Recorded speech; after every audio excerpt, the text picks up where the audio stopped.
to be in a store. Okay, I like the science experiments, those are fun, but then all the other stuff Oh, is yeah. just like, is there fine, I'll get over this, I'm learning nothing but I don't get why the egg experiment took 2 days. No, I get something. You will get something out of it. You know, in that, okay, I'm gonna talk about something that you don't care about now, but I'll make it really short. I'll make it really short. So, science, you know, so in our world, we kind of think of like literature and history and words and all this thing on this side, and we think of math and science and all those things on that side, right? Kind of. No. Like some people like word stuff, and some people like math and science stuff, and we can separate them. I like But- that. But in the ancient world, you know that there's 7 liberal arts, and 4 of them are math and science. Wow. Only 3 of them are words. The liberal arts were grammar, logic, rhetoric. Those were the 3 word arts. And then the other ones are arithmetic, geometry, music, and astronomy. And music and astronomy for them were math.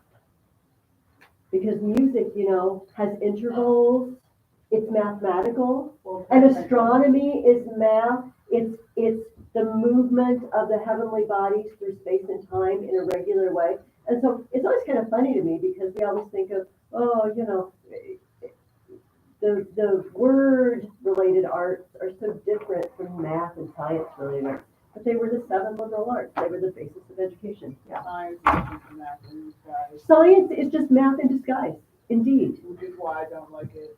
Oh, okay. You know what? And I feel your pain because my oldest daughter hated math so much that when she went to Augustana, she took an archery class, and they told them to bring something to stick to the target that they would like to shoot arrows into. And she brought one of those Saxon math multiplication drill pages with 100.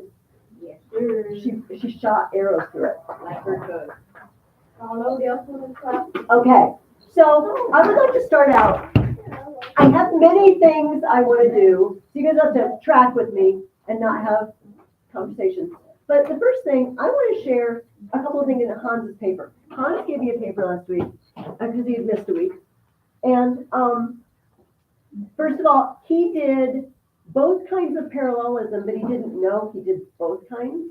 It was before I asked you to do both kinds. So I would like to just give you an example from his. Okay, so he said, this was on St. Brendan, okay. They ended up back where they started after all their toil, suffering, and weariness. It did them no good. Fabulous. He did 3 nouns in a row. But listen to what he accidentally did in his first paragraph. St. Brendan and his monk buddies decided to go forth and seek out the promised land that was filled with jewels as big as their heads, fruit that wasn't poisonous, and apparently felt like heaven. All of those, they have, the land is the subject of all of them, but that was filled with jewels, fruit that wasn't poisonous, and apparently felt like heaven. That's the cause parallelism. You did it, but you didn't know. However, I would also like to bring up something else that Hans did. I already have his permission. There is a parallelism that went wrong. You weren't trying to do parallelism. But I'm going to point this out to you because sometimes they used to do this. When you take the SAT or ACT exam, they used to give you these to catch you. You know, it's like, which one of these is best? And you have to pick A, B, C, or D, and they do these to trick you. Listen to what Hans wrote. Farther out in the ocean, they had run out of food, water, and saw a small island. There we go. You see, they ran out of food, water, and saw a small island. Now, that's not grammatically incorrect. It's fine. But you see, ran out of food, water, and now I'm waiting for something else they ran out of. And he says, it's all a small island. And it's not parallel. Here's how we can change it and make it not expect parallelism. Farther out in the ocean, they had run out of food and water. And then they saw a small island. You see what I mean? When we set up for one of those parallelisms, and then it doesn't parallel on us, it jolts us. And sometimes you might take standardized tests that make you, they try to trick you on that. One other thing, this is humorous. I have so many things I want to talk about today. It's going to be all over the place. When we do 3 words in a row, the parallelism one, you have choices, honestly. So let's do Hans's.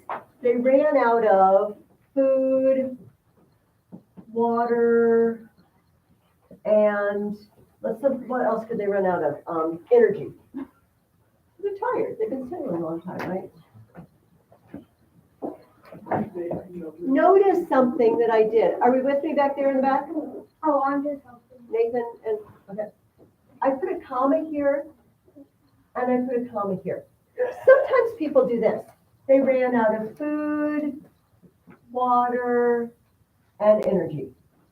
All right, this is actually considered acceptable. Yeah. But it can be a problem. This thing is called an Oxford comma. When you do a comma after the second thing in the list before the end, here's how it can get you into big trouble. In this case, it works fine. But what if you said, I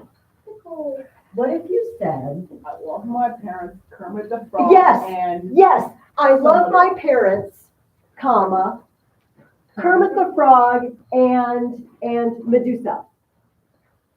And it sounds like your parents are Kermit the Frog and Medusa. Unless you put a comma, I love my parents, comma, Kermit the Frog, comma, and Medusa. I don't know why you would love Medusa, but that doesn't work very well. Do you see do you guys hear the difference? I love my parents, comma, Kermit the Frog and Medusa. All right, that's weird parents. I love my parents, comma, Kermit the Frog, comma, and Medusa. Now I've listed 3 things that I love. So Oren nailed it, and it's hilarious. So that's the problem you can get into if you leave out the Oxford comma. Technically, it's not grammatically required, but I'm in the Oxford comma camp, yes. I've heard different jokes about this, the Oxford comma before, like not the thing itself, but things like, my 3 favorite things are eating people and having fun, or that kind of thing. Yes. Having fun and eating people. Yes, yes. So, there was a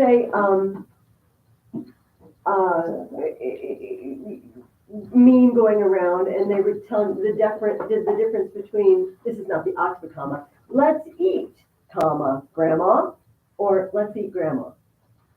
Those are not, if you leave the comma out, you've now suggested that you should eat your grandma, which don't. No. That'd be so delicious. And there was a famous book not long ago, and it had a panda on the front, and it said, eat shoots and leaves. But you see, because a panda eats shoots like bamboo shoots and leaves. But if you say eats, comma, shoots, comma, and leaves, then it means the panda comes, eats, he shoots somebody, and then he leaves. He eats, shoots, and leaves. So commas, we don't think about them being an integral part of what we're doing. So sometimes I'll change a comma on your paper, but it actually makes a difference in the meaning. Yeah. Or through the red, you said he is John Thompson, or I'm Thomas, the one who killed his mom. that was random. I know, we were talking for a second. That was Okay, you guys have papers on Charlemagne and the robber for me. I will come around and I will collect them from you. Behold. Behold, Slappy, slappy. I will hold. I got my website here. Make sure your name is on it before you give it to me. Just write it in pencil if you want. I should know who you are. Was that your presentation? Don't worry, I wrote my name. Jonathan. Oh, no, you have the right one. I thought you were gonna forget me. There's 2 pages and I forgot to put them together. All right, here we go. Brought my mom bringing it. Awesome. Raise your packet. I use a staple on this one. That's a good point. It's all right. It's all right.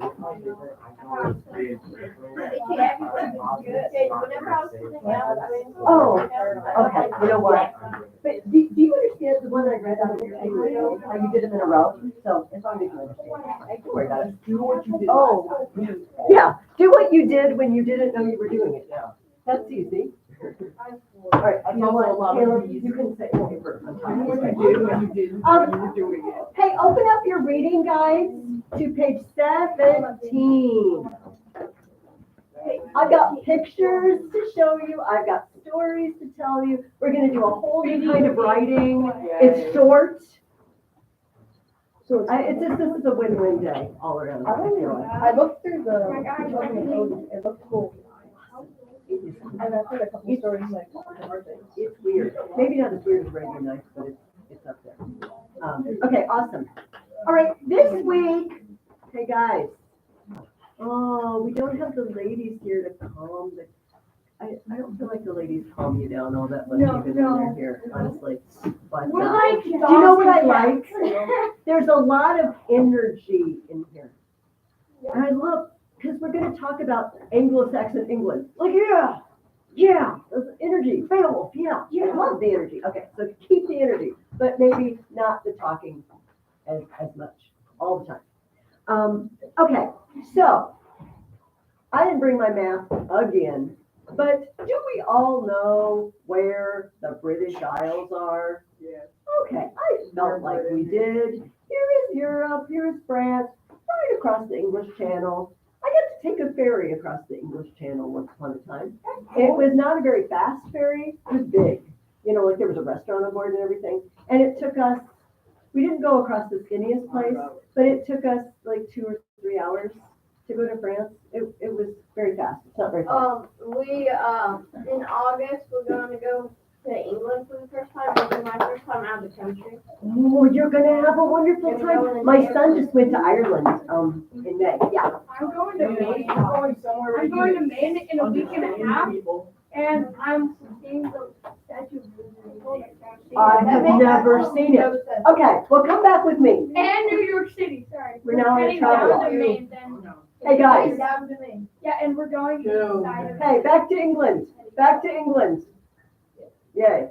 Who was living, and in my question, I didn't call it England, there's a reason for that. Who was living in Britain Yeah, it was first? Nathan. Celts. Celts. Who were the, what, tell me about the Celts. Who are they, who did that? They were like people that lived in the tribes, and they had chiefs, but they were all separated. It was kind of wackadoodle in their world. Was, they had priests called druids Oh. that we don't really know a lot about. Relatives of theirs were living in what is now France, too, in what the Romans called Gaul.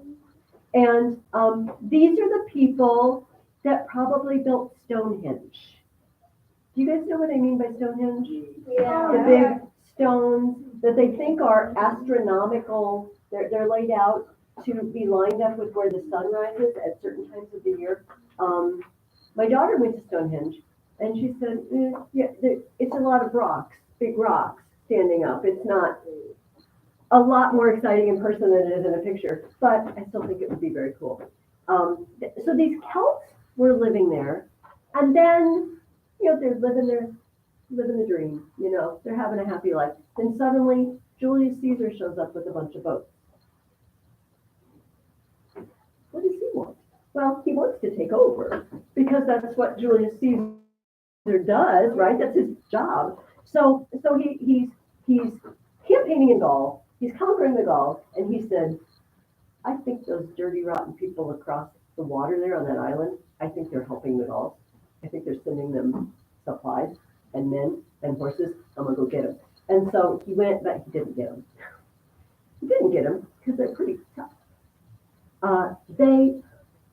In the Thames, the river we call the Thames now, that flows through London, the Celts went out and they sharpened stakes to a sharp point, and they stuck them in the water so that the tips were just below the surface of the water and you couldn't see them, and they're like this. And Caesar's boats, the Romans' boats, just hit them and it just gashed holes on their side. And then the poor Romans are getting off the boats, because their boat is sinking, but they don't swim. Romans were not great swimmers. So they're getting to the shore, and who's standing on the shore? The Celts. With what? With knives, right?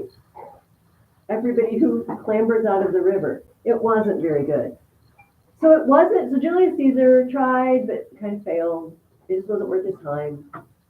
He went back and whooped up on Gaul some more and went home. But later on, the Roman Emperor Claudius, this was like 80, 90 years after Julius Caesar, he finally went, he said, I am turning the Britain into part of the Roman Empire. And he did. Not the whole thing, not Scotland, but the southern part of it, yeah. Was it up to Adrian's wall? Like those later built? Yes. So there were two walls, Hadrian's Wall and the Severan Wall, sometimes Severus, but the Hadrian's Wall is the big one. And trying to keep those northern people out, because they're crazy. They paint themselves blue, and they scream, and they kill you, and we just don't want to deal with them. Let's keep them out and station a guard on the wall. So for, I don't know, a good 300 years, the Romans were running the show in England. We were in charge. It's great. They built bathhouses. They had Roman, government buildings. And so if you liked Rome, it was awesome. Some of you, and you read The Eagle of the Night with me last year, right? Yeah. Yeah. So, remember his Uncle Aquila's neighbors, and, the aunt really liked the Roman Empire. She liked everything, but the daughter, whose name I can't remember now, but ended up marrying the main character, she hated Rome. So if you like Rome, Rome had a lot to offer. Until all these crazy barbarian tribes start invading the empire. And what do the Romans do? They pull out, right? They need to protect Rome. We need all the soldiers. We need them home. You guys stationed in Britain, come back. And the Britons were like, what are you doing? We're being attacked too. And they said, that's too bad. And they sent letters to Rome because those northern people started attacking them. People from Ireland started attacking them. Weirdly, the people from Ireland are the Scots. The Scoti means plunderers. Sounds like they should be from Means- Scotland. Yeah, they eventually settled in Scotland. The Scoti settled in Scotland, and they but originally came from Ireland, and they were named for being just pirates. And the British sent to Rome, and they said, look, you need to send help. Yeah, well, we're busy. And they said, they actually said this in a letter, if you weren't such wimps, you could defend yourselves. Maybe you should learn to fight.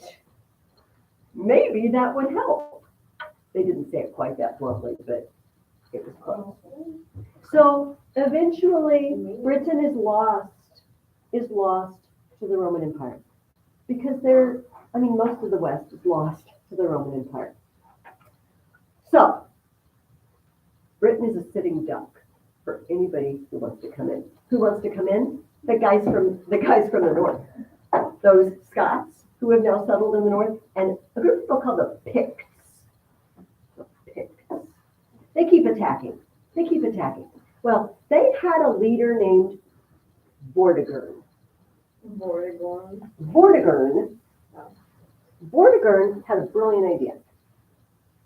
It wasn't. It seemed good at the time. Those ideas that seem good at the time, and later, not so much. Vortigern said, we should invite some Angles and Saxons to come fight the Picts for us. They would be so helpful. Hey, Angles and Saxons from what is that, Germany? Come on over. We got a job. So two guys came over, Hengist and Horsa, we're told. They came over. They fought Picts. They were good. But here's what they did. They looked around and they said, these Britons are a bunch of losers.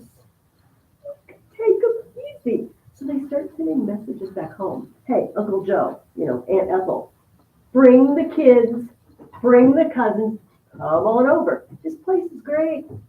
They're losers. And they did. Angles and Saxons kept coming and coming and coming. And then, when enough of them were there, they made a treaty with the Picts against the Britons. And Vortigern, this is Vortigern's face. Just happened. My country just got invaded by Angles and Saxons. Like, literally. It was not good. So I guess I just blew up the second question. I am so very sorry. But you guys you were only like 4 weeks in, and you know, 5 weeks in, you know I'm going to do this.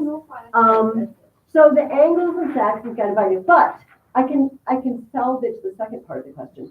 Were they already Christians? Were these Angles and Saxons Christians? No. Who did they worship? Thor and Odin. The whole crew. Thor and Odin and Loki and Balder and Frey and Freya. Right. Yeah. Friday. I'm pretty sure it's Frey. Oh, I hear it both ways. I say things the way I've heard it, and you may have heard it differently. Fortunately, Frey or Frey will not come strike me if I pronounce names wrong. So I was thinking, because Friday is actually named for Frey, But like it's Frey. spelled F-E-R-R-E-Y. Right, yeah. You know what, I don't always know how to pronounce the names. I just hear it and pronounce it. Anyway, next week, you guys are going to start reading a book called The Children of Odin. And it is stories about, well, Odin and his family. And it's the real deal stories, not the Marvel Avengers version, although a lot of things in the Marvel Avenger version will turn up in these stories, including Loki being, a jerk.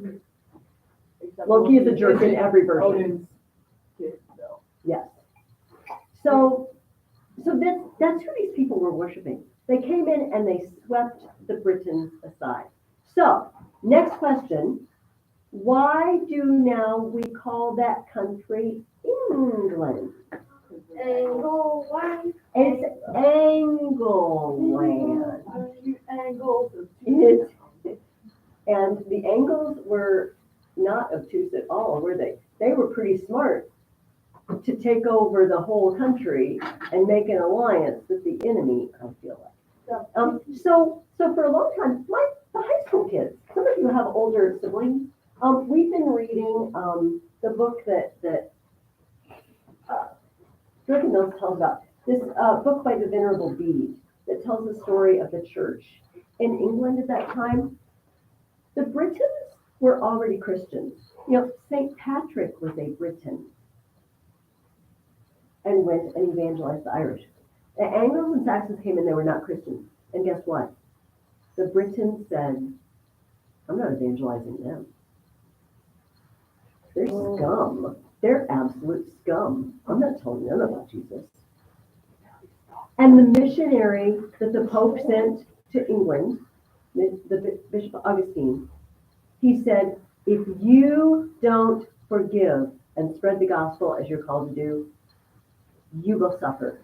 There will be war and war and war and war. They wouldn't evangelize them. They hated that. And you know what? I gotta tell you, if somebody invaded your country, wouldn't you have kind of a grudge? That would be really hard. If somebody came and took over your country and then somebody said, okay, now go tell them about Jesus. I just want to let them burn. I don't want to do that. They're nasty. So it was a while.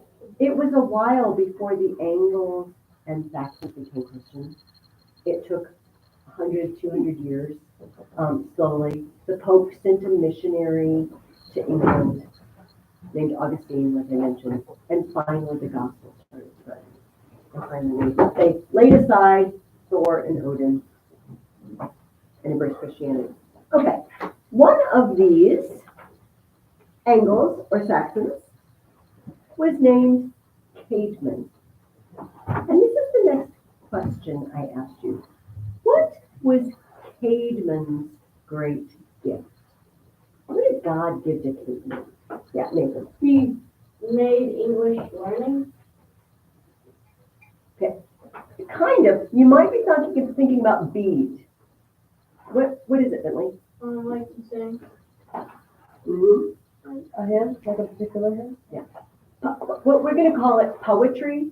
Because if you think about it, singing is poetry. You know, if you take the lyrics to a song and write them down, it's basically a poem. Often it rhymes. It's got a meter. Caveman, here's Caveman, poor Caveman. Have you, maybe this is not true of you, but it is of me. Is there something you're not good at that sometimes people get together and do, but you're not good at it, and it makes you feel bad? Yes. Do you know what you don't have to share, but you can if you want to. I remember. Yeah, I'm pretty bad at. Go ahead. I'm pretty bad at sports. Mhm. So yeah, you can have some. You're okay at some of my friends. I am. Well, particularly so, no, it's when you guys. I remember like last year, you guys were always playing basketball, and I was just thinking from the corner because I'm not playing basketball. In youth group every week, I just sit on a bench watching everybody else play volleyball. See, this was my life too. You guys are blessed. I went to school when I was a kid, and they make you take physical education. Oh my They- gosh, that's the best. Oh, it's horrible. It's a horror. It's Oh, so no. it is Because awesome. here's what happens. It is You, awesome. you show up and they're like, today we're playing dodgeball. Oh, No. Because here's what happens. This is the rest of the story. I will not get out of the way because I am not fast enough. And I will have a huge red welt somewhere on my body and be limping for the rest of the day. And everyone will laugh. Or you show up and we're going to play basketball today. No. I am the one who's not even 5 feet tall. I'm not even sure I understand the rules. There was one day I was forced to play basketball and I just passed the ball to a member of the opposite team. Like, because I didn't recognize what color, they make you put on little vests, to tell the difference between, and everybody's yelling at me. What? I don't know. I don't even know what's going on here. It was horror. So whenever, like you guys, if any of my group of people gets together and like, let's go play volleyball, let's go play soccer. No, let's get another cup of tea and sit down. Yes. Once in my PE class, we had to do soccer for the plank.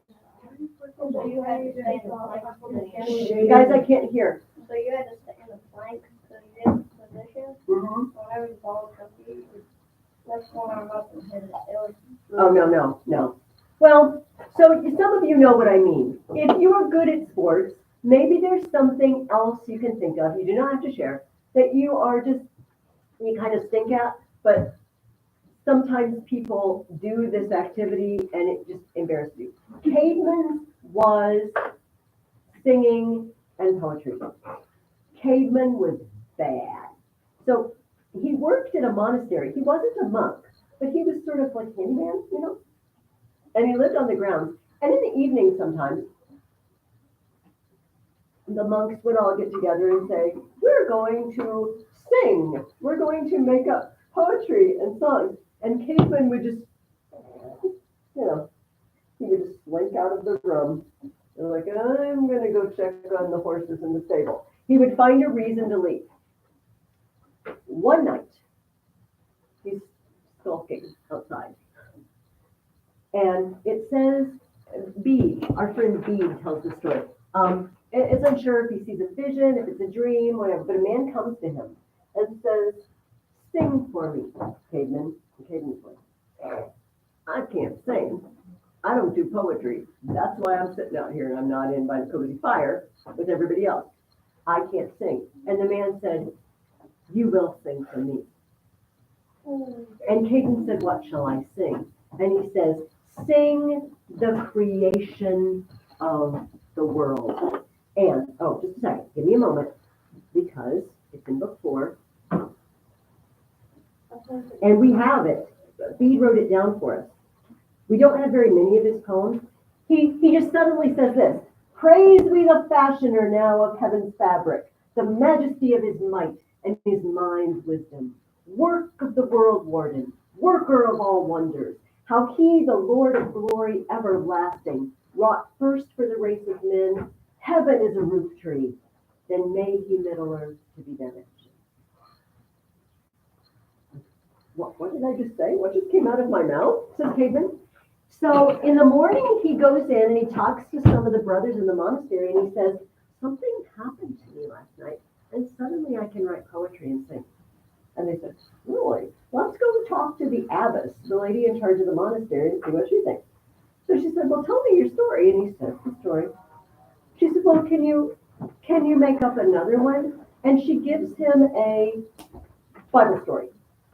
And he comes back that afternoon with an amazing song about the story. For the rest of his life, any Bible story that you mentioned to Caveman, he could turn it into poetry and song. Only Bible stories. That's a specialty. This story fascinates me because, I don't know, apparently God values poetry and song enough to give this man a talent. So, also, this is one of the earliest Anglo-Saxon poets we know of. You guys read Beowulf. Beowulf is also one of the earliest Anglo-Saxon poems we know about. These Angles and Saxons, after they settled down and stopped, whooping up on the British and became Christians, they started writing poetry. They also left us some riddles. Riddles to which we don't know the answer because the answers aren't with them. I brought some today. So towards the end, let's see if we can figure out what some of these. So we are going to read The Hobbit over Christmas and next January. How many of you have already read The Hobbit? Okay, so if you have not, you are in for a treat. If you have, you could read The Hobbit every year for the rest of your life until you die, and it would still be wonderful. But some of you know about a particular event where riddles are involved. And don't tell me. Riddles are involved. And this is an Anglo-Saxon thing, the telling of riddles. Okay, I'm gonna and then I will let you say whatever. Yes, or Is it like Arabian Nights where it's 15:30? No. well, It's not weird, but everybody Like where they add in 500 words that I don't understand.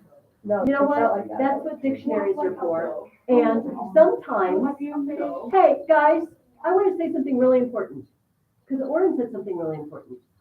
He said sometimes he reads and he runs into words he doesn't know. This may be the most important thing we talk about this morning. You don't have to know. Here's why. First of all, well, okay. So that's the thing, Oren. Sometimes, me too. Sometimes I'm reading something hard for me. And I don't know what the words mean.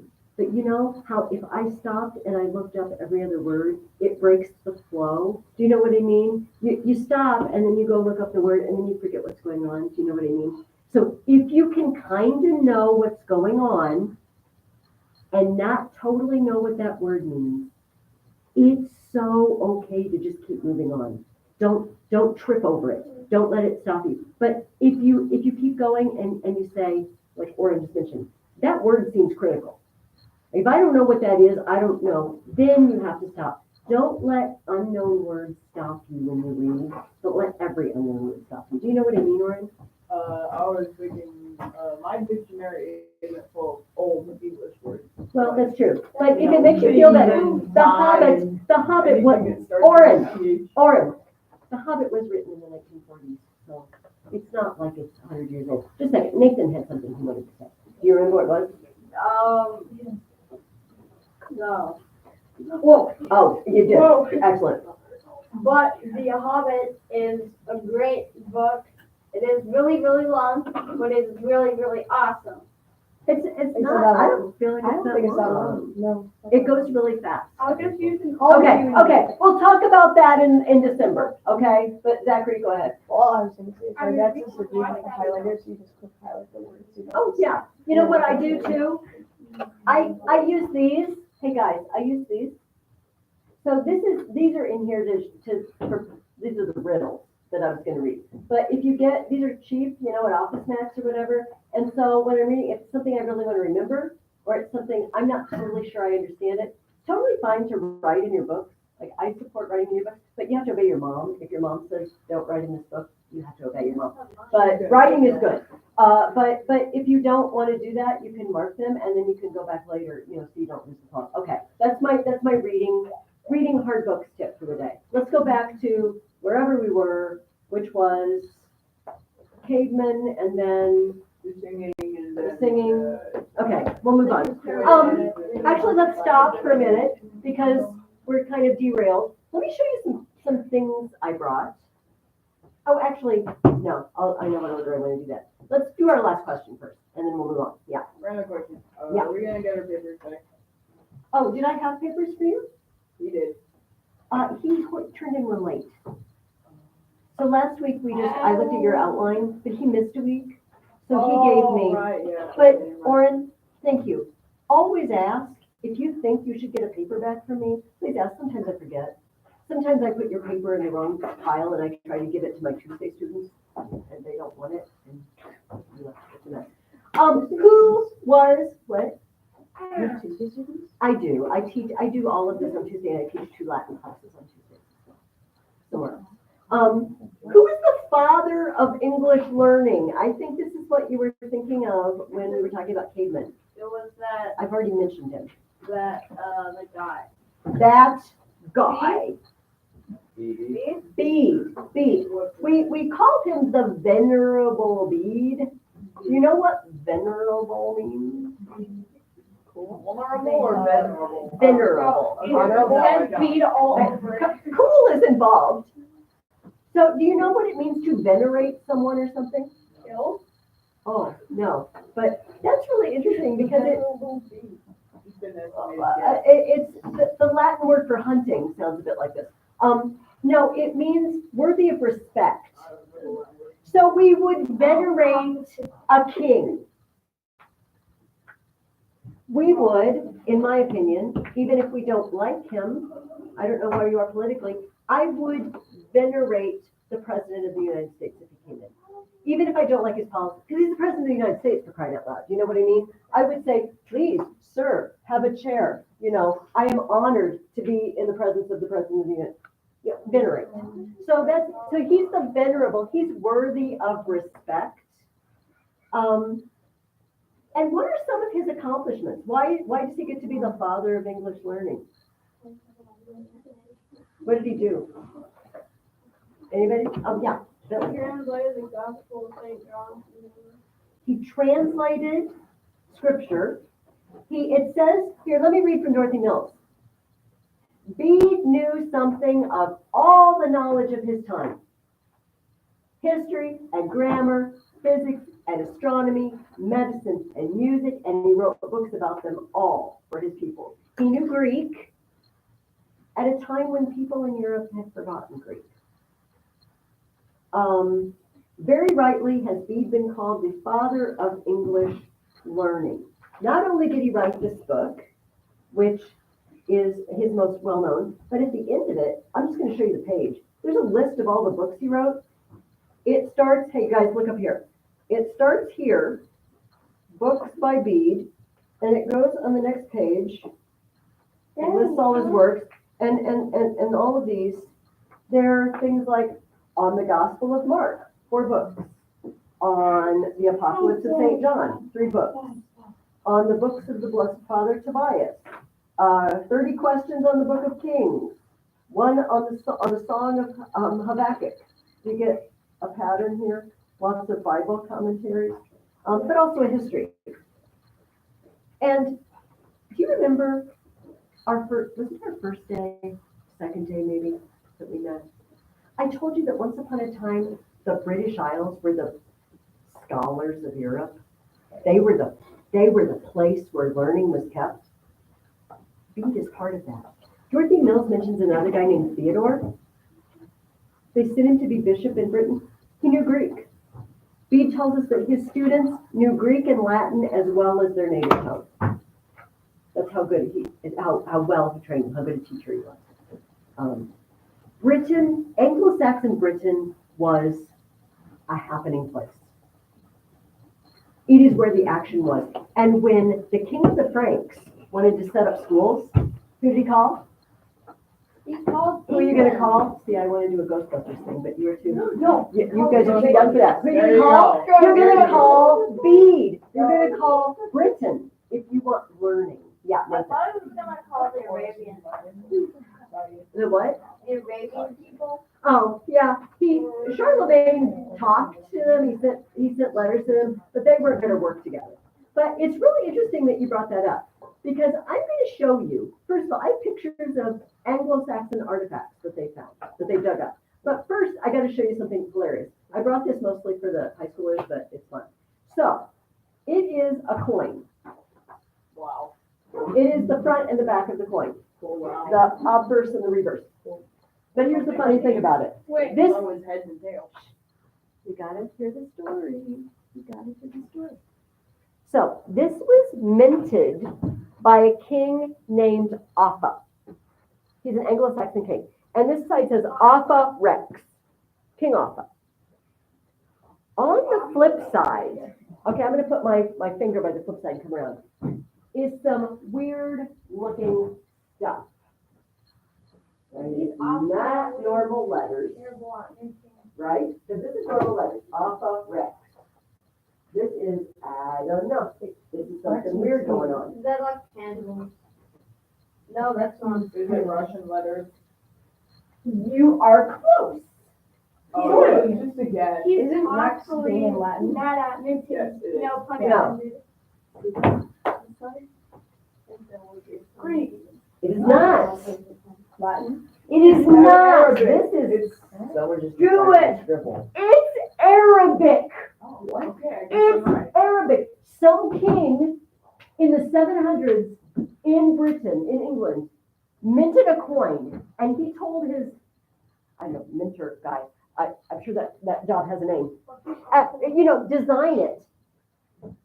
Somehow, they had been trading, okay, here's my math, they had been trading from Britain to Gaul and all the way to the east, and they had been trading back and forth. The Arabs were trading with the Black Sea area, and the Black Sea area was trading with Scandinavia, and Scandinavia was trading with Britain. And somehow an Arabic coin got there, and somebody in England said, well, that's awesome. That's awesome. Let's put it on our coin. Two problems. First of all, they did it upside down because they didn't know how to read Arabic. Oh, And the other problem is this Christian king, Offa, minted a coin, and here's what it says. There is no God but Allah, and Muhammad is his prophet. They didn't know what it said. It's like, isn't that pretty? Put that on the coin. No, dude. First of all, it's upside down. Second of all, it's Muslim. You're not, you don't worship Allah. Anyway, they found this coin in Rome, but we know it was from Britain because Offa Rex, King Offa from Britain. So this has nothing to do with anything else except the fact that the Anglo-Saxons were trading with the Arabs. Things. Do you guys ever end up with Canadian coins? you know. Actually, I No, found one. Sometimes you get them for change. Does this happen to you, Jonathan? So, and Canada's not very far, obviously. But like sometimes you end up with stuff from far away. It just sort of filters in. And so I get a Canadian penny or whatever, nickel, and I look at it and I'm like, did somebody just visit Canada and then use you? How did you get to Quantities? Where have you been and whose pockets have you been in? I want to know. Well, I really want to know whose pockets this thing, an Arabic coin. It wasn't this one, but an Arabic coin that came all the way to Britain. Yeah, Nathan. Okay.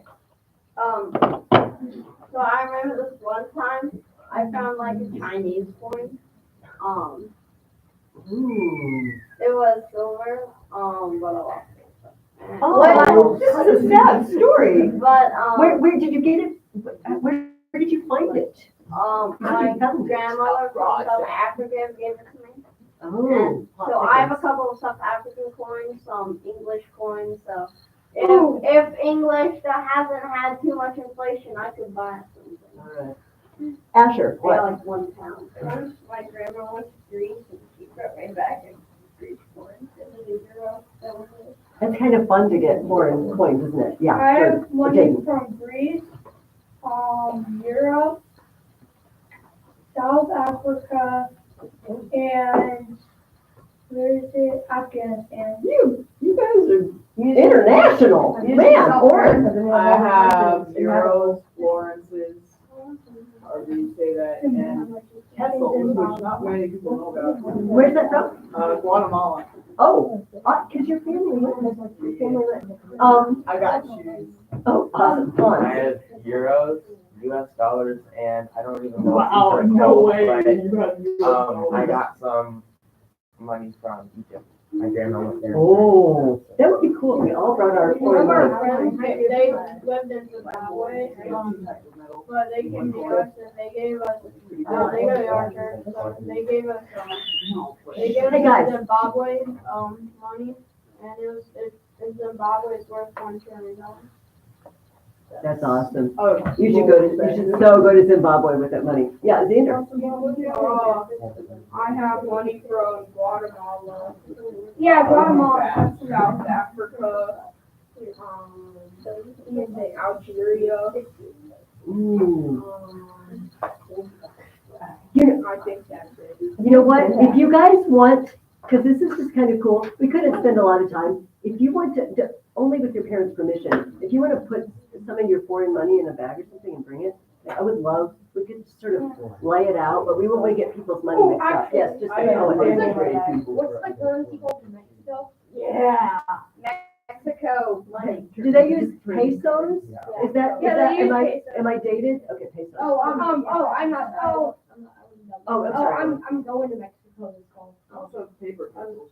I'm jealous of all you people that are going places. Okay, Jay, one more thing from Jaden and then we're moving on. Okay, so there was a coin, it's called a silver coin. Back in World War I or II, they ran out of copper cake because they were making bullets Yeah. out of copper cake. I got a war coin it's a penny that's silver, and I'm pretty sure it's like 1947. I have like from pennies from like wheat coins to 1908. So Wow. Oh, okay. Nathan desperately wants to share. Okay, one more. This is so the last thing about money. Okay, wait, guys, I think you really want. Okay, guys, Nathan has the floor. So, I have a 1945 penny, and it's copper, but it's like mostly copper because back then they made stuff less cheap. So it's like mostly copper, and it's like really, really clean. yeah, Well, it's mostly copper though. Oh, I have a. Very cool. I have silver coins. Very cool. All right. So we are familiar with the idea that money from different places and different times circulates, and it's just kind of weird that some Arabic money made its way all the way to Britain, but then some poor guy didn't know how to read it, so he just copied it. Okay, so in the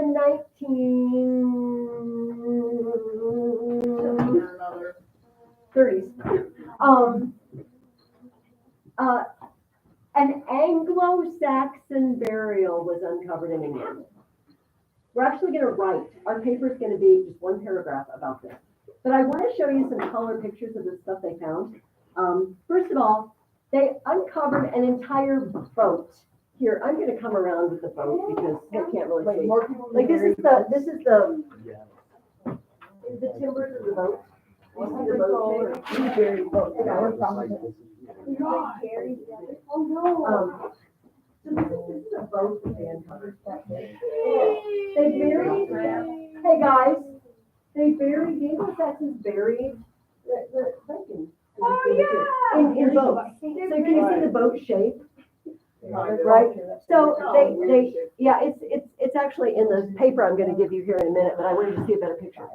And they found all sorts of Anglo-Saxon artifacts, including this awesome helmet. You know what my favorite part about this helmet is? It has a mustache. The helmet has a mustache. I don't know why, but I love this. I mean, Yeah, what? did you want to say something? Ethan? How would they read? I said that first. I don't know. I don't know if there are holes you know what I mean, under the nose. Maybe you just, Nathan, maybe you just take a deep breath and hold it through the whole battle.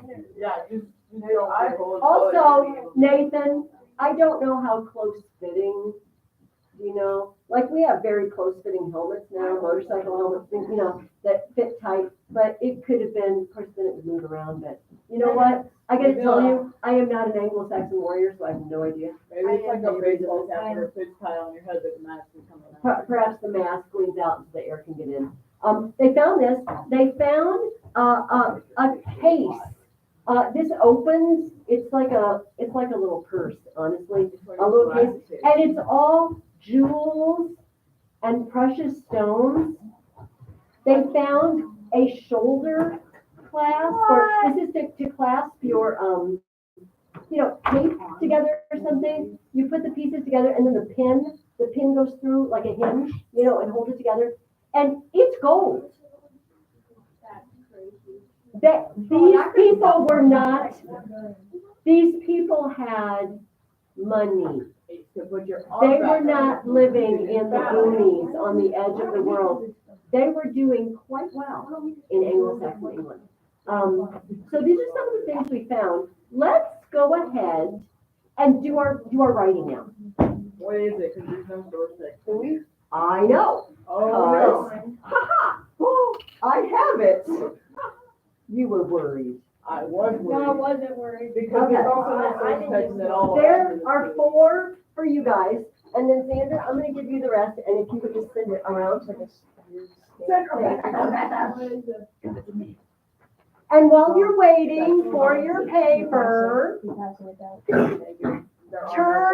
hey guys, listen to me. We are very excited, but it's my fault. We're doing all kinds of fun stuff. Turn to page 8. Oh, you need, We need another one. oh, there are 5. We need one. You know, this is why I'm not teaching math. Page what? Sorry, Jonathan. Page what? 18, turn the page. Turn the page in your reading guide. It's an empty page. We're gonna fill it. Maybe not fill it completely, but we're gonna put some stuff on it. No. This is what that page looks like in the book I scanned it out of. It's got a whole, you know, animated recreation of the boat burial, which is awesome, but it just didn't come out very well. And they're laying him out and putting his things around him, his precious weaponry and armor and all the things he has. And you can see the helmet, which does look fairly roomy, doesn't it, at the bottom? You know, it's got openings up the sides. But the most spectacular thing is the mustache. Okay. So, we have been writing stories ever since the beginning of the school year, whatever this is week 6. Fiction. True stories, or mostly true stories, but we've been embellishing them. You know, I told you could add details. Sometimes, though, we want to write about something that's just totally true. We don't want to embellish. We want to communicate facts. And sometimes, I don't know if they still do this, but in my day, they used to call it writing a report. You had to write a report. Do they still say that to you? Do you write reports? No. What's the word? It means nonfiction. It means something that's true. And here's the thing. If somebody says to you, write a paper on kangaroos, great. It's very, very tempting to just go to an encyclopedia or a book on kangaroos and just sort of write down what's in the book. or on the website, right? Yeah, but we can't do that. You can't just copy what other people say. It's called plagiarism, and it's illegal and immoral, and we can't do it. So what do we do? Because how many ways are there to say what a kangaroo eats and where it lives? And we're Write it in do- your own words. What? We write it in our own words. That can be hard when I'm looking at the source because I want to use their words because their words are pretty good. I do that all the time. We're going to make an outline off the source I just gave you. Then you're going to put the source away and then write it in your own words. Yes, sir. So you mean like this part or all of it or that part? You know what? What? We'll see. All of it? We'll see. I want you to write this on the blank page of your reading guide. I want you to put this. We're going to put up to 5. I don't know. You might want more. We're only gonna have one. It's only one paragraph. Like, I'm telling you, this is an easy one. oh We got the mustache helmet. It's only one paragraph. It's a win-win in every direction. Oh my goodness. no. All right. So, So does everybody have this down on your paper? On page 18? Are you guys with me? Yep. All right. No, it's okay. We're trying to maintain the energy. Yes, everybody should have this written down on page 18 in your paper. Because you're gonna copy down what I write up here. Now, here's what makes doing a report like this awesome. When you told a story, like you've been doing, Charlemagne and the Robber, all of those, you kind of have to include the important parts of the plot, right? Are we okay, Jaden? Do we need help? Are we good? He does need help. He needs a pencil. Oh, okay. Well, I need a pencil. just bring your own Okay. pencils, people. All right. The world is full of pencils. We will find a pencil. Pencil bag. Okay. Okay, Okay, I need everybody to stop talking. Just for a little bit, because I'm going to ask you for some feedback in a minute. But this part you need to hear, okay? When you tell a story, you kind of can't leave parts of the plot out, can you? Because then your story doesn't make sense. But when we write about a nonfiction topic like kangaroos or the Sutton Hoo burial, which is what this is called because it was found in a place called Sutton Hoo, which is funny sounding, but we get to pick whatever we want. We get to pick whatever we think is interesting or seems important. Tell it back to me. What do we pick if it seems interesting or important? Jonathan, yes, do you have a Or question? you just want to. Okay. Here's what we're going to do. I thought it was actually a question. Oh, okay.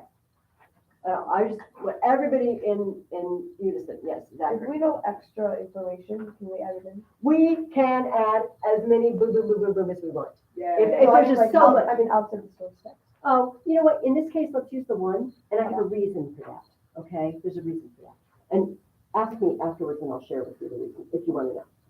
But we're going to stick to just what this paper tells us. Here's what we're going to do together. I'm going to read this, and you guys are going to tell me if it's interesting or important. Each thing that I say. We're going to vote. It's going to be communal. Is it interesting? Is it important? Great. Do we not care? Okay, we skip it. And then when we get as many points or as many ideas about this as we think is good enough to make a paragraph, we're done.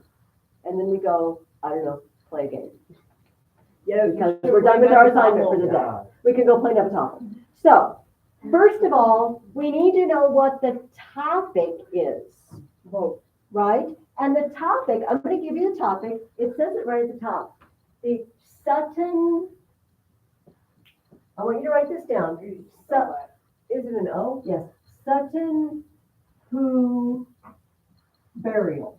There's cut off on our page. So. I'm sorry. I am not a skilled scanner. At all. Everything I scan is missing something. You're good. But I don't care. I just look at it and say, yes, save. I'm done. Mustache. Especially books, and it won't. Oh. All right, here we go. I'm gonna read one sentence at a time, and you're gonna tell me, is it interesting or important? We got it? Here we go. Buckle up. In 1938, the owner of some large barrows, or mounds of earth, in Suffolk, England, wanted to find out what was inside. Is this interesting or important? No. Yeah, interesting. I think it sounds cool. Okay, I think Oren is We being only have outvoted. 5 sentences. We can add We more. can't add. Oh, No, I guess Oren, we Yeah. can do anything we want. We are the masters. I Okay, think so I think yes, it's A pretty fun Here's- that has a use. here's what I'm going to do to accommodate both of you, all of you, not accommodating all of you. Numbers are free. Numbers are free. Why don't I just put the 1938 here?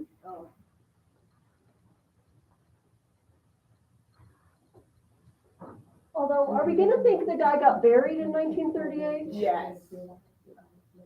Well, we know that he wasn't buried in 1938, he was dug up in 1938. If you fart. We're gonna hope, especially when we're looking at the picture of how they're digging up a boat. I don't think they were burying people in boats in 1938, pretty sure. I don't know. All right, do we wanna talk about the lady who owns the barrow, or do we No. wanna just move on to the good stuff? Good stuff. Okay. Boring. She asked the local museum to find her an excavator. No. Boring. I mean, No. No. No. Well, No. I mean, somebody dug it up. We don't care. Okay, we don't care. The following year, one of the most spectacular archaeological discoveries of the century was made. No. You can just say You guys that are tough. in the thing. Okay. They're right, We like got one more, we got more This time. is the juicy paragraph. Okay, let's get to the juicy stuff. Inside the largest barrow, they found traces of a wooden boat 89 feet long. Yes. Oh, we love that. Okay. Wooden boat. Wait, aren't we just plagiarizing everybody else because we're all going off of the same? I mean, Well, I'm not. I'm I'm assuming gonna burn. that your sentences are going to be similar, but I will be very surprised if everybody writes exactly the same sentences in the same way. We will Not to all mention do it. that you can join ideas.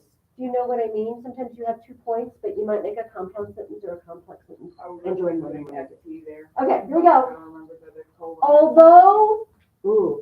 Although the body had long since rotted away, Yay. it had been surrounded, I knew you'd like that. It had been surrounded with many beautiful and priceless objects. Yeah. I feel Maybe like get there's- rid of the part about the body, but Yeah. I feel like there's 2 pieces of information. The body was gone, but there were priceless objects. Do we care about the body being gone out? No. We like that? No, it's not very. You probably would figure that out. Do we like the priceless objects? Yeah. Okay, give me 3 words. Give me 3 words. Priceless pickle, tomato, objects ketchup. in both. Wait, that's 4. Wait. Oh. Can you think of a word that means they're in something? Inside. An arrow. Okay, priceless objects inside. Do we like that? Yeah. Or contained priceless objects. Contained. Do we like that? Right. Jonathan, you got an idea? Can I just do my own outline because I think more of these things are interesting. You can. Yeah. You can. Anything I say. If you try to come up with 3 words, Jonathan, sum it up in 3 words, and then you go for it. Because that's the problem. There are, 12 of you, 1 of me.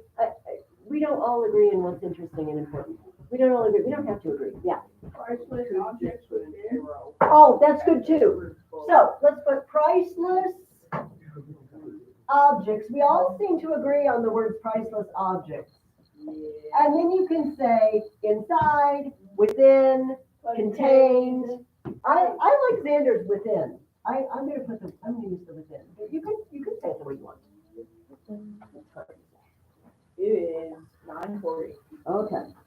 We're okay. God, All right. You ready? Here comes the next sentence.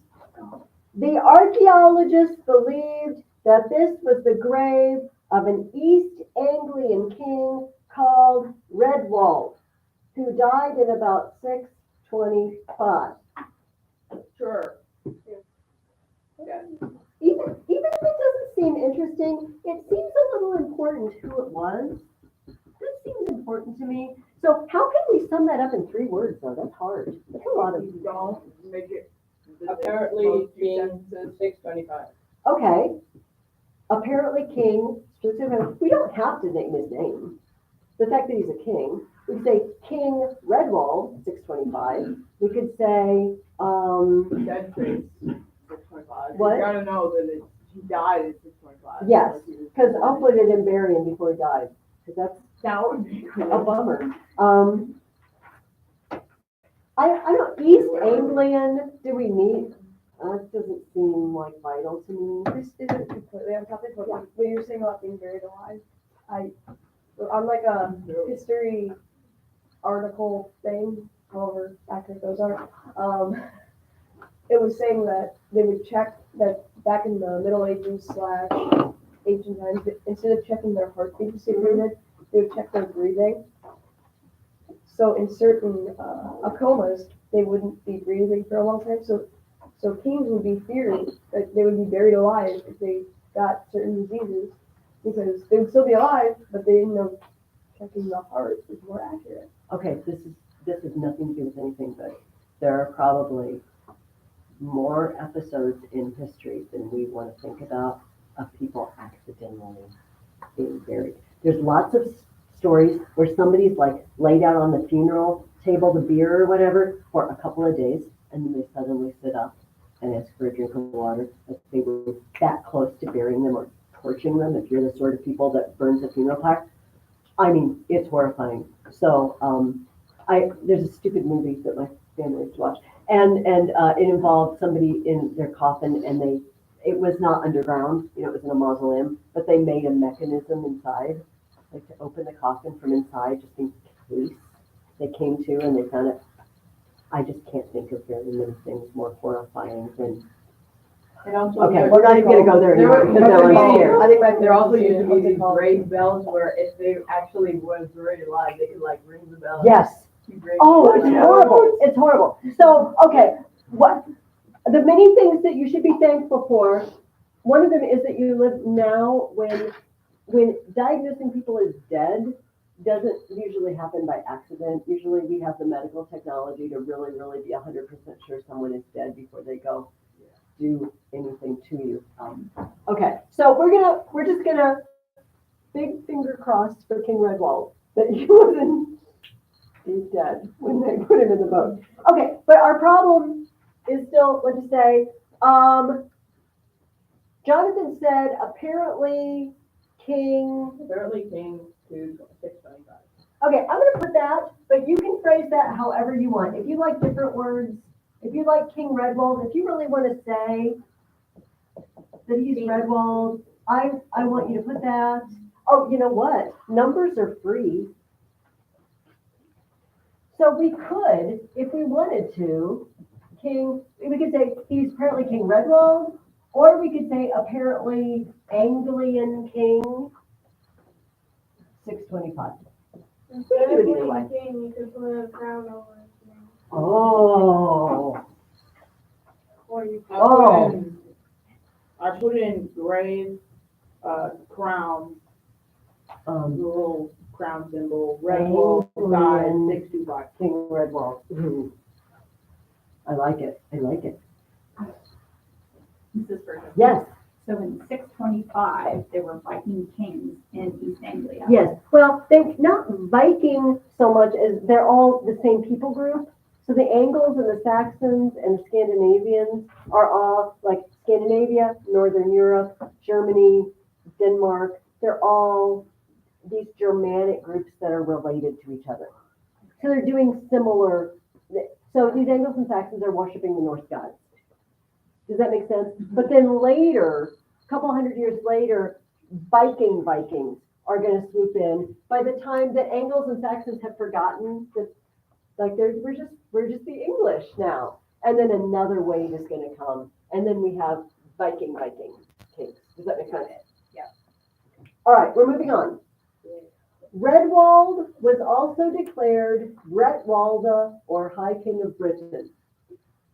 Interesting or important? No. I'll add high king. I'm very lukewarm on that myself. Although the type of burial was pagan, not Christian, Redwald was buried with some Christian objects. Interesting or important? Yes. Uh, I don't keep know. going, we can come back to religion. All right, well, can we hold that with a question mark, Jonathan? If you like it, you put it down. I'm already finished with mine. Oh, awesome, awesome. Good job, Jonathan. Possibly he had been converted to the Christian religion. Interesting or important? Okay. We're gonna just add that into We Other could. sentences. Let's read this little caption here, okay? Now we're gonna read the caption to the right of the boat picture. This is about the helmet.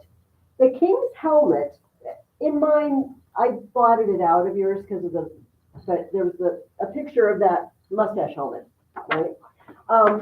The king's helmet has been reconstructed by specialists at the British Museum. Okay, that's to get went over like a librarian, as they say. It carries two emblems, a dragon over the crest and a bird across the face. Being buried with animal helmet. Animal helmet, okay. Yeah, I'm just gonna read the rest of the paragraph and then we'll sum it up. And I like what Jonathan said. The helmet and sword and shield are similar to ones found in Sweden. Other objects show how far people traveled at the time. Silver dishes from Constantinople were among the possessions of the English chief. Oh, yeah. I'd say the Oh, helmet is oh, I gotta tell you, that's interesting. I think that's interesting. So, Jonathan, can you tell me again what you said about the helmet? animal helmet. Animal helmet. So you had an animal helmet, Buried with animal. animal helmet, W flat. with, what am I, what am I whipping? I put in buried with Oh, animal helmet. okay, I'm gonna, buried with, and then I love the silver dishes from Constantinople. Silver dishes, Constantinople. This is weird, because we already talked about that coin that came all the way from Muslim, occupied lands, and now he's getting dishes from Constantinople. The last paragraph is good. The last paragraph's about the boat. Yeah. Should we just read it all in one go and see if there's anything? We do have 5 points now, so we can quit if we want to, but we might as well read it. I have 4. The king was laid out, ready for his journey to the next world, in a seagoing clinker-built ship. Clinker-built has to do with how they put the timbers together. He had supplies of clothes, cloaks and leather shoes, spears and other weapons, and objects ranging from a lyre to a great bronze cauldron. Is there anything in there anybody really wants to? Because we can add a 6. Not really. Are we good? No, you can go, Nathan. It's okay. All right. Here's what you need to do for me. Turn this back into a paragraph. Just turn it back into a paragraph. But here's the trick. I want both kinds of parallelism. Cool. I want 3 words. I mean, we have, like, you could list some priceless objects if you remember. You could, he was buried with a helmet, silver dishes, and priceless objects. So we're Boom, still doing boom, the same boom. thing. What? And then, so, what, Jonathan, what's the question? Nothing. No, please tell me. Do you have a question? Not really. Okay. And then I want the second kind of parallelism. This is going to be a little tougher. But remember, prepositional phrases are okay. The excavators walked into the field, over to the burial mound, and, well, but that wouldn't be parallel, because we mean, over, into, over to, they walked into the field, across the grass, and over to the mound. Into the And that would be field, through to the side, into the boat. So here's the deal, guys. I'm only asking you for basically 6 sentences. you guys can take the time to craft it, to put both kinds of parallelism in. I don't think that the first thing you write down on a piece of paper is going to have both of them. In the perfect world, you would go home. This is going to take you what? 10 or 15 minutes to just jot this down tomorrow. And then Friday, go back to it and say, okay, could I rearrange those sentences? How could I make 3 phrases or clauses here? Think about how you can edit it. All right? Because it's only one paragraph. Right? All right. Are there any questions at all? I mean, any question, well, about the writing. Don't ask me any questions at all. I'm already good with typing. Okay? Are we good? You guys know what to do? Yep. All right. All right. Then let's talk about Mr. Beowulf.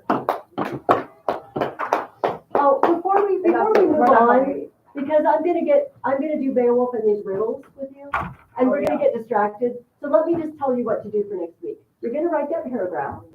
You're going to read, now this is a little complicated sounding. It's in your reading guide. Chapter 6, part 4. Remember how we left off part of chapter 6, and I told you I don't want to read that yet. I don't like the way I thought it was out of order. I wanted you to read what we read this week. Go back and read part 4. Then read chapter 7, parts 1b and 1c. You know, we read 1a. So you're going back and you're reading the end of chapter 6, then you're skipping what we read for this week, and you're reading the rest of part 1. Question. Yes. Why did we read chapter 9 of week 1 again? Because it goes back to Benedict and starting monasteries, which we're way past that in history now. And I wanted to talk about monasteries in the first week. So that's why. Sometimes she put things in an order that I don't love. I also, can I erase this? Yeah. I also want you to start the Children of Odin. Write this down if you think you're going to forget. The Children of Odin, pages 1 through 44. And start. How long is the book? Like how many weeks are we going to be reading it? I don't know. Do you know I put this in the back of your reading guides? I never told you that. If you're curious about when we're reading things, on page 76, I put a literature reading guide. 6, 7, 8. Looks like 3 weeks. So it's about 120 pages long. It doesn't really have pictures. I ordered this one because it's not very expensive. I'll be honest with you. What? 75. If I said 76, either because I'm not wearing my glasses or I misspoke. So it looks like we're reading it for 3 weeks. So we're reading about a part of it. It's not the most beautiful copy, but the stories are very cool. So, so start that, and we will talk a little bit about these Norse gods that we keep talking about, mentioning. I Yes. actually read something about like the beheading of this one dude. Because I just like picked it up and I'm like, oh, there's something about it. It sounds like this could get interesting. And I had some pictures. So I'm like, no, I'm in on this. And it was like the beheading of this one guy. And In the Children of Odin? yeah. Oh, awesome. And then, Beheadings are great. Yay. No. Beheadings are awful. I was scarred as a child. There was a great TV show that my parents let me watch, which I was really too young to watch, but that's okay. It was about Roman history. It's called I, Claudius, and it's the most magnificent thing ever, but don't watch it without your parents' permission. Anyway, I did. And I was like 11 years old, and the Emperor Caligula, some of you know about the Emperor Caligula, in one scene, he had a cousin named Gemellus, and they were made joint emperors, but Caligula was very nice, and Gemellus coughed all the time, and so Caligula had him executed because he said he smelled poison on him, and he thought he was poisoned. It was cough medicine that Gemellus was taking. Anyway, in the scene in the show, somebody just came in with Gemellus's head suddenly, and I was a little kid. I just can't do heads. Heads just creep me out. So there was a movie of Sir Gawain and the Green Knight that came out a few years ago, and I asked my sons, can I watch that? In other words, is it too violent for your mom? And they basically censor shows for me now. And my son called me and said, Mom, there are heads. And not only the one you expect. Oh, I'm out. Thank you for warning me about the heads. Anyway, I don't love heads, Nathan. Heads without bodies. Heads with bodies are fine. Yeah. I'm perfectly fine with the ending. Oh no, I guess I just watched so many violent movies. I watched like Infinity War. The Alpine behind him. Yes, you're really, you know what? It's okay. Hey, my parents let me watch Iconic when I was 11. Well, I think you were looking. All right. When it looked like you were. Let's talk about Beowulf. I want to mention a couple of things that I think are interesting and important, but maybe you don't. But then let's talk about the story. But first, Zachary's going to tell us something. Oh, no. Sorry, really quick, could you see the numbers for the fundamental just one more time? Oh, Sorry. it's in your guide, but it's chapter 6, part 4. Okay. We got it. And chapter 7, parts 1B and 1C. All right. And if you forget, it's on the top of your reading guide. Anglo-Saxon, these guys that we've been talking about, King Redwald and his mustache helmet and everybody, and Caveman with his poetry. When they wrote poetry, they did not write poetry like we do. It didn't rhyme. It didn't have meter. Do you know what I mean by meter? How is it poetry? How is it poetry? It is poetry because their poetic tool was alliteration. Alliteration. Oh, no. And here's what they do. They had 2 lines. I'm sorry, let me start over. Each line had 2 halves. And they used the same beginning sound twice on one side and once on the other. So the high school kids are getting ready to read an actual, verse Beowulf. And it has the mustache helmet on it. Oh, no. And Like, is that the whole thing? yes. Oh. So listen to this line. Well, I'm just going to read a couple of random lines, okay? Forge friend warriors to fight against darkness. You hear the forge friend warriors to fight against darkness. Life lord of men, loaned strength and wisdom. Spear Danes struck, sang victory songs. How are you supposed to understand that though? Because I don't recognize like any of those. Well, surely you recognize struck and sang don't and know victory and song. Well, yeah, but in that order, that doesn't make sense. But Oren, am I asking you to read this book? Yeah. No, I'm not. So we're okay with that. By the time you do the high school class, you'll be fine. So occasionally, they tried to do that in your version, but mostly they were just trying to tell you the story. Here's another thing, fun thing Anglo-Saxons did, and you did run into a few of these. Sometimes they made up their own hyphenated nouns. They named things in a poetic way.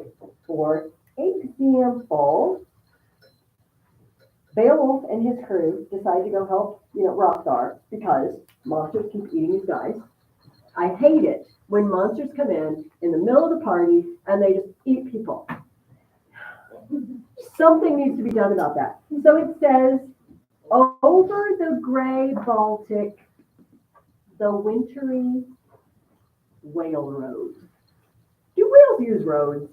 No. Oh, whales are in the ocean. But do you know what he means by whale road? The crying road. Yeah, it means, no, not that kind of whale. WHALE.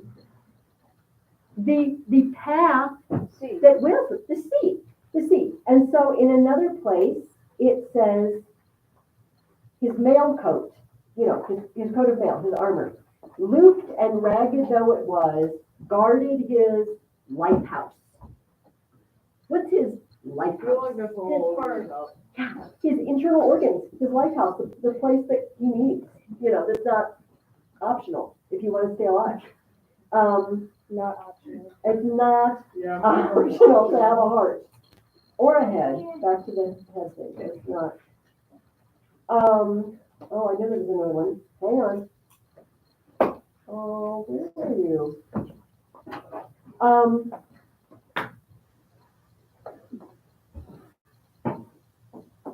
So the sun, can we think, what is the sun? But are there two words that describe what the sun is that it doesn't say the word sun? What is the sun like? It's like A star. a star. Oh, but Flaming but ball hey, of gas. Asher, how is it different from normal stars? Uh, From all the other stars we see, it's different in a couple of important ways. Give me one way. Well, no, you do know. No, just think about it. So when do we usually see stars? When do we see the sun? Oh, we see it in the day. So is it the day star? Yeah. The sun is the day star, or it could be the close star. Maybe. One Is that what you're gonna astronomical unit away. And also, if I'm living back then, I'm not thinking that this was a star. I'm thinking it's the sun. So what does it do? What does the sun do?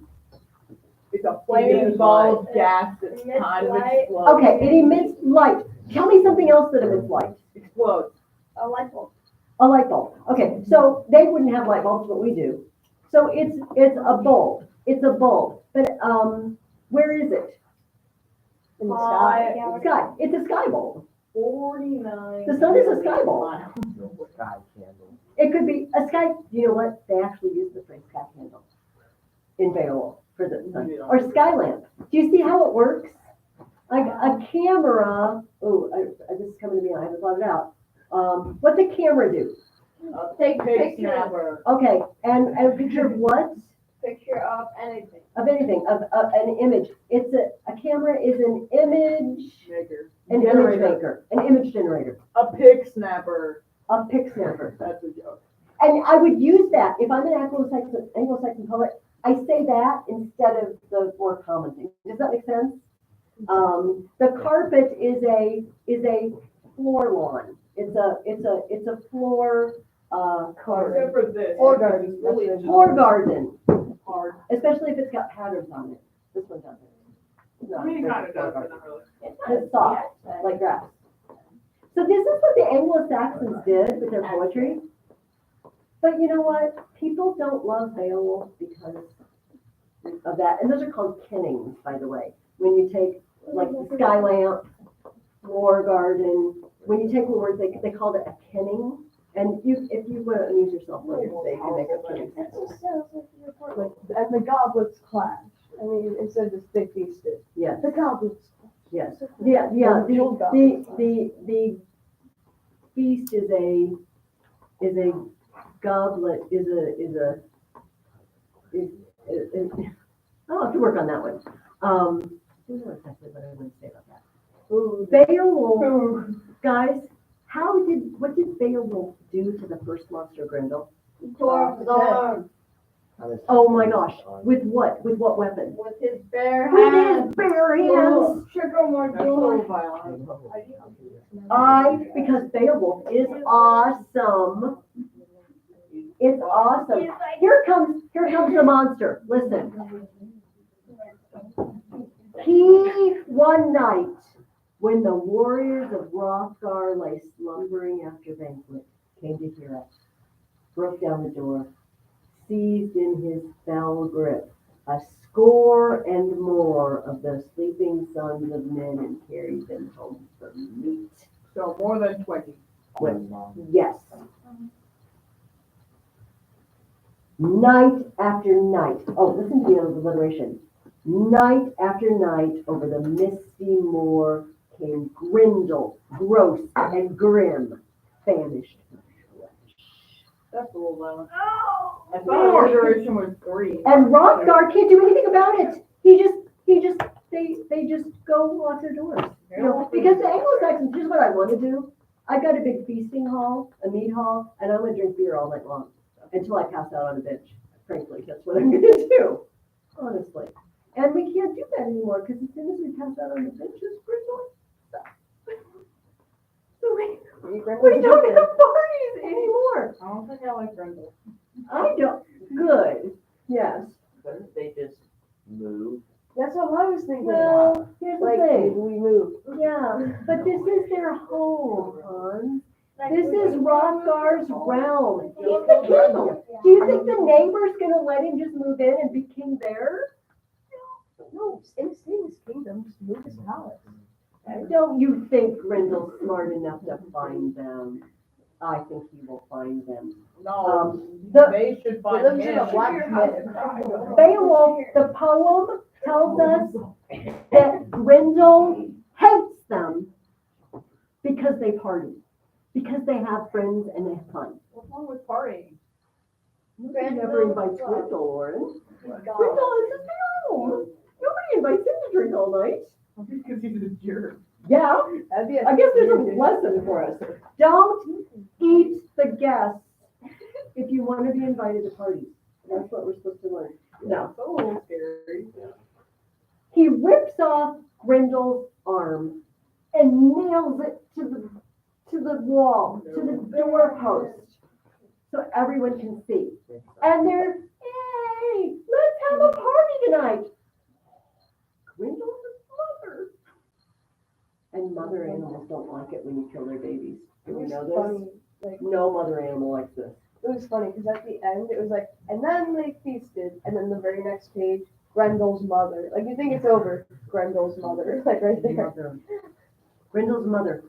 And Beowulf has to go track her down. I thought there was gonna be a dad, and then I'm like, No, I don't even want to, if this is his mother, I don't even want to meet his dad, because his mother is bad news.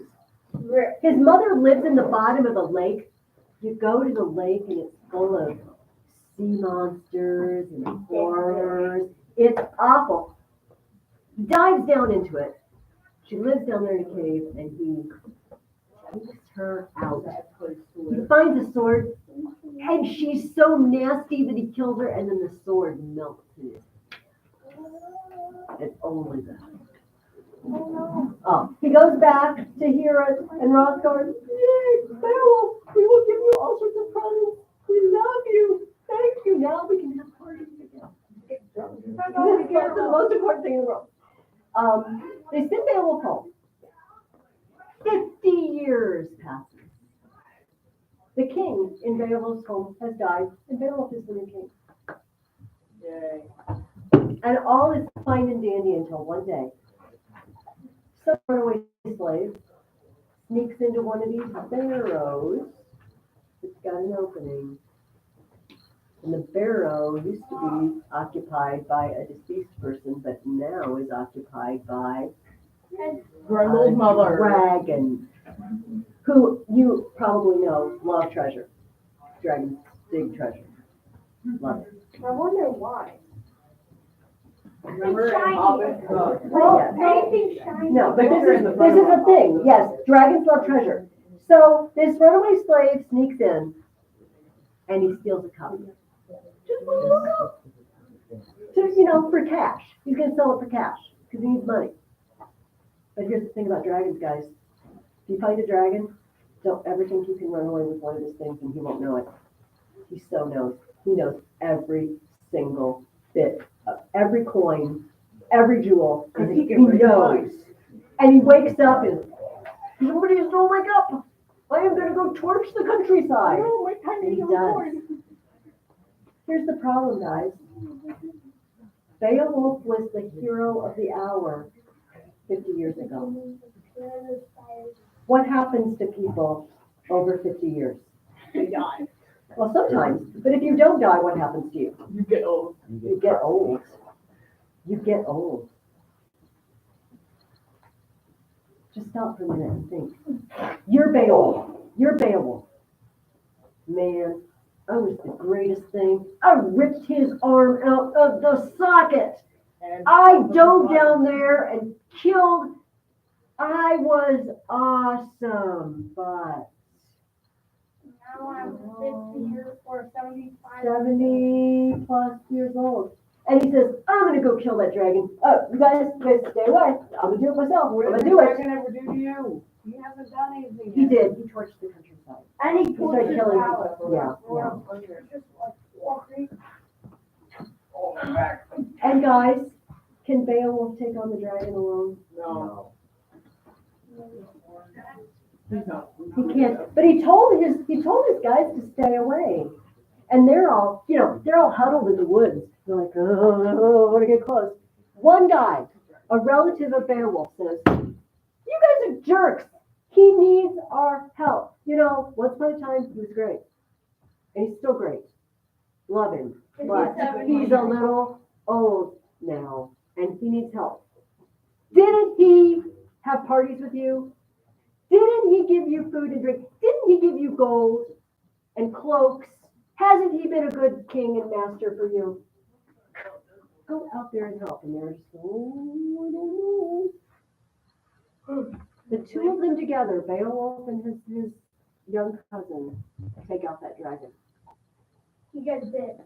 Beowulf doesn't make it. Oh, no. Beowulf doesn't make it. And I don't, okay, just a second. I need to go in a minute, but just a second. Let me see what. He got bit by the dragon and or he poisoned him. So Beowulf, this is so sad. With his dying breath, he says to Wiglaf, his relative, "Go bring me some of the treasure. I want to see it. This is I'm going to bequeath this to my people. This is my dying moment." And it says after he dies, 10 days they labored to build the barrow, raised about it the rim a rampart of boulders, burying the treasure beneath. Jeweled flagons, gold rings, and goblets, all that wonder of wealth. And the mustache. For there was a curse upon it. Yeah, there was a curse. No man dare keep it. Everybody who owns this treasure, it doesn't go well. They bury it. He died to give that treasure to his people, and because it's cursed. Well, that sucks. It does suck, Oren. And so people read this. We've been reading this. We found this poem again only a couple hundred years ago. It disappeared. We don't know. It was in a library in the 1500s, and then the guy's descendants didn't want to keep up his library anymore, so they moved it. Guys, they moved it to a building, I kid you not, called Ashburnham House. Guess what happened in Ashburnham House? It probably burnt. Oh yeah, it caught on fire. The Beowulf manuscript was in there. Got saved. A little singed. But then they didn't take care of it over the couple hundred years after that. It started crumbling. Bits of it are crumbled away. Bits of it we don't know what it says. So when you read it, there's just empty places. It just fills in. Like the editor of the poem will put a little here. Apparently, he tells the story of blah, blah, blah. And then it picks up again. But you know what doesn't change? People get old. Sometimes things are beyond our strength. And sometimes we give our all for something that we can't keep. And that's the story of Beowulf. All right, thank you. We didn't get to our riddles, but you know what? I will bring them back next week. Okay? And we will really try to get to them. Have a good week, and I'll see you next time. Don't forget your coins, I can people. just see it. Well, it should move this. Oh, where? We don't have an Ashburn. I know.